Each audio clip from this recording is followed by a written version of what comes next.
पढ़ाई में कैसे मन लगाएं, परीक्षा में किस प्रकार से पढ़ाई करें कि बेहतर अंक प्राप्त हो सके, आज इसी पे हम बात करेंगे। तो सबसे ज़रूरी है कि पढ़ाई में मन लगे, और मन लगाने के लिए बहुत ज़रूरी है उद्देश्य का होना, लक्ष्य का होना।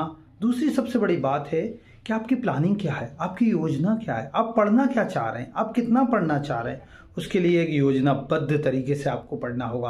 आपको अपना एक लक्ष्य बना के, एक निर्धारित करके पढ़ना होगा कि आज मुझे ये 10 प्रश्न सॉल्व करना है।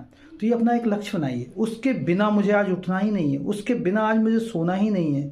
जब तक आप ये लक्ष्य निर्धारित नहीं कर लेते तब तक आपका पढ़ाई में मन नहीं होगा। एक जिससे ब्रह होती है ना, एक हमारे अंदर से वो होता है कि ये मिलेगा तो ही मैं करूँगा, जिससे हम उसको एक लक्ष्य बना लेते हैं कि आज मैं ये करके ही रहूँगा।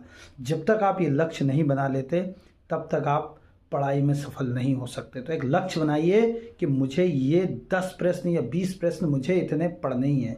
और सबसे बड़ी बात, परीक्षा के समय सबसे बड़ी समस्या क्या होती है कि हम बहुत सारा ये भी पढ़ना है, वो भी पढ़ना है, इस तरीके से अपने आप को बहुत समस्या में घेर लेते हैं, अपने भयग्रस्त हो जाते हैं कि क्या पढ़ना, और हम डिसाइड नहीं कर पाते, हम कंफ्यूजन में हो जाते हैं। और उस कंफ्यूजन के कारण जो हमारी पढ़ाई है वो उतनी अच्छे से नहीं हो पाती है। तो अपना एक विजन क्लियर रखिए। आप परीक्षा के टाइम पर ही क्यों ये सब कंफ्यूज हो रहे हो? आप जब रोज रिविजन कर रहे हो, आपने जब रोज प्लानिंग कर रखी है कि मुझे प्रतिदिन इतने प्रश्न करना है और इतने का मुझे डेली रिविजन भी करना है, तो फिर आपका ये कंफ्यूजन होगा ही नहीं। हम क्या करते हैं, पूरे साल भर आज पढ़ रहे हैं, पुराना रिवीजन नहीं करते, और यही समस्या होती है कि हम एग्ज़ाम के समय पर पुराना भी रिवीजन करना होता है और जो वर्तमान में पढ़ा है बस वहीं से कन्फ्यूजन क्रिएट हो जाता है। तो हमें ये ध्यान रखना है कि हमें शुरू से ही पढ़ाई करनी है। परीक्षा तो हम रोज़ ही दे रहे हैं क्योंकि टेस्ट होते ही रहते हैं। हम स्वयं का सेल्फ फीडबैक लें और रोज़ अपने आप को एक जैसे एक पेपर देते हैं उस तरीके से अपना एक पेपर बनाइए और रोज़ उस पेपर को दीजिए